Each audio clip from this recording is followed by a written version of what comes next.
বিশ্বনবী তাহাজ্জুদের সময় দাঁড়িয়ে যেতেন ছোট্ট একটা ঘরে, চাটাইয়ের উপরে বিশ্বনবী মা এসে শুতেন, গাদাগাদি করে জায়গা নাই।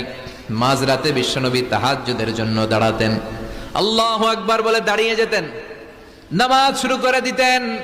বিশাল বড় সূরা পড়তেন, কেরাত পড়তেন, রুকু করতেন, কিন্তু সিজদার জায়গায় সিজদা দেওয়ার জায়গা নাই। সিজদার জায়গায় মা এসা পা বিছিয়ে শুয়ে আছে।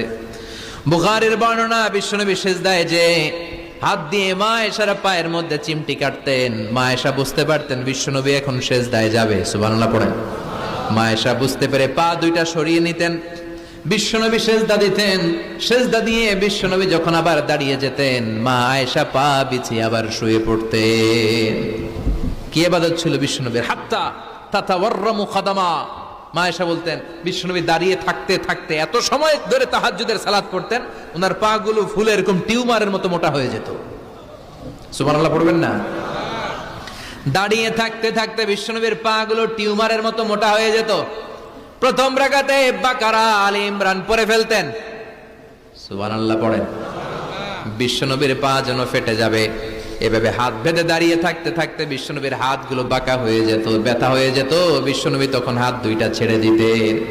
আবার যখন এনার্জি ফিরে পেতেন, যখন বিশ্বনবীর ভাল লাগতো, আবার হাত বাঁধতেন। পড়েন সুবহানাল্লাহ। তার মানে হাত ছেড়ে দিও নামাজ পড়া যায়। হাত ছেড়ে দিও।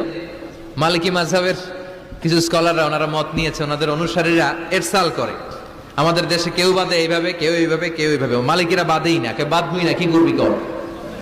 আছে না নাই? আপনি যদি হজ করতে যান মক্কা মদিনায় এই আমলগুলো দেখতে পারবেন। এটা সুন্নাত একটা আমল। হাত ছেড়ে দিলেও যেখানে সালাত হয়ে যায় ওই জায়গায় কই বাঁধবে এই নিয়ে কিলাকিলি আছে না নাই? উপরে না নিচে, আমিন জোরে না আসতে, আছে না নাই? বিশ্বনবী লম্বা সময় দাঁড়িয়ে তাহাজ্জুদ পড়তেন। তাহাজ্জুদ পড়লে আপনার মর্যাদা বাড়ায় দিবে কে? সাইয়েদনা জিবরাইল বললেন ইন্না শারাফাল মুমিন ফি কিয়ামিল লাইল। বিশ্বনবী বললেন জিবরাইল এসে আমাকে বলে গিয়েছে মুমিনের মর্যাদা তাহাজ্জুদের নামাজের ভেতর। সুবহানাল্লাহ পড়েন। তাহাজ্জুদের নামাজ পড়লে মর্যাদা বাড়ায় দেয় কে? দুই নাম্বার কুরবাতুন ইলাল্লাহ। তাহাজ্জুদের নামাজ পড়লে আল্লাহর সাথে নৈকট্য বাড়িয়ে দেয় কে? আল্লাহর সাথে কানেক্টিভিটি আপনার বেড়ে যাবে। আমাদের দুনিয়াতে সব জায়গায় কানেক্টিভিটি আছে। এমপির সাথে হাত আছে, চেয়ারম্যানের সাথে হাত আছে, ওই এসআই এর সাথে হাত আছে, পুলিশের আইজির সাথে হাত আছে, কিন্তু আল্লাহর সাথে হাতটা নাই। কথা কন। আসল জায়গায় কানেকশন লাগানো দরকার। চিল্লায় বলেন ঠিক কি না? মান লাহুল মাওলা ফালাহুল কুল্লু। যে ব্যক্তি আল্লাহর হয়ে যায় গোটা বিশ্ব তার হয়ে যায়। যে সব জায়গায় যে ধর্ণা দেয় আল্লাহর কাছে ধর্ণা দেয় না, তার কোনো মর্যাদা নাই। আর যে ব্যক্তি সব দিক থেকে মুখ ফিরিয়ে আল্লাহর কাছে যায়, গোটা বিশ্বের সবাই তার দিকে তাকিয়ে থাকে।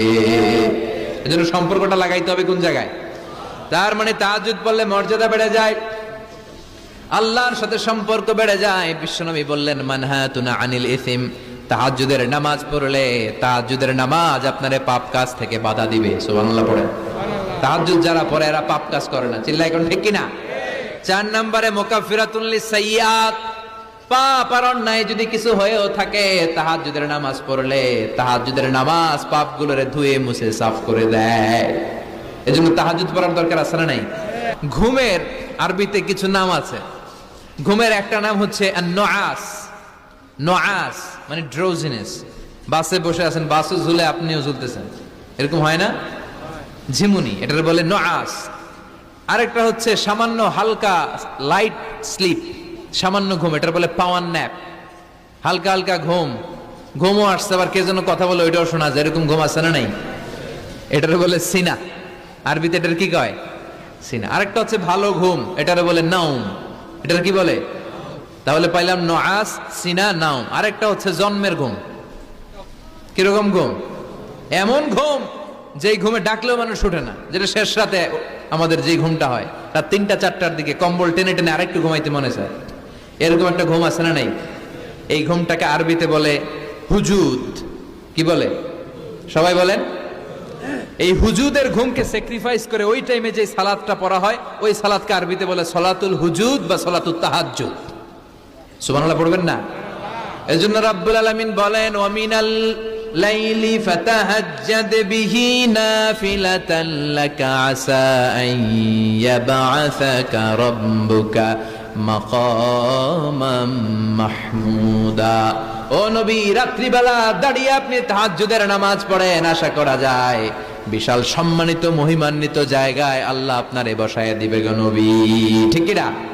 তাহাজ্জুদের সালাত পড়লে মর্যাদা বাড়ায় দেয় কে? মুমিনের বৈশিষ্ট্য, তারা রাত্রিবেলা তাহাজ্জুদের সালাত পড়ে। ইমানদারদের বৈশিষ্ট্য, তারা হলো ফুরসান আন-নাহার রুহবান আল-লাইল। রাত্রিবেলা তাহাজ্জুদের যায় নামাজে কান্নার ঝড় তোলে, দিনের বেলায় ঘোড়া হাঁকিয়ে জিহাদের ময়দানে জিহাদ করে। ঠিক কি না? দিনের বেলায় চলবে কি? জিহাদ। এজন্য বিশ্বনবীর প্রথম প্রশিক্ষণ নিতে বললেন আল্লাহ, কুমিল লাইলা ইল্লা কালিলা। ও নবী, বিশাল মিশন নিয়ে দুনিয়ার বুকে আপনি এসেছেন গো নবী। প্রথম প্রশিক্ষণ যেটা নিবেন, রাত্রিবেলায় দাঁড়িয়ে দাঁড়িয়ে তাহাজ্জুদের প্রশিক্ষণ। বিশ্বনবীর আদেশ করলেন কে? কিসের আদেশ?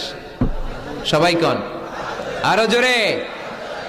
ওই মুহূর্তটা তাহাজ্জুদের সময়টা এমন সময়, ইয়ানজিলু রাব্বুনা ইলা সামাইদ দুনিয়া, রব্বুল আলামিন আরশের উপর থেকে দুনিয়ার আকাশে নেমে আসে মানে বিশেষ একটা মনোযোগ দেয়, আর দুনিয়াবাসীরা ডেকে ডেকে বলে, গোলাম আলা মিন মুস্তাগফিরিনা গফির আলা, কার ক্ষমা লাগবে ক্ষমা চাও, সব গুনাহ আমি ক্ষমা করে দেব।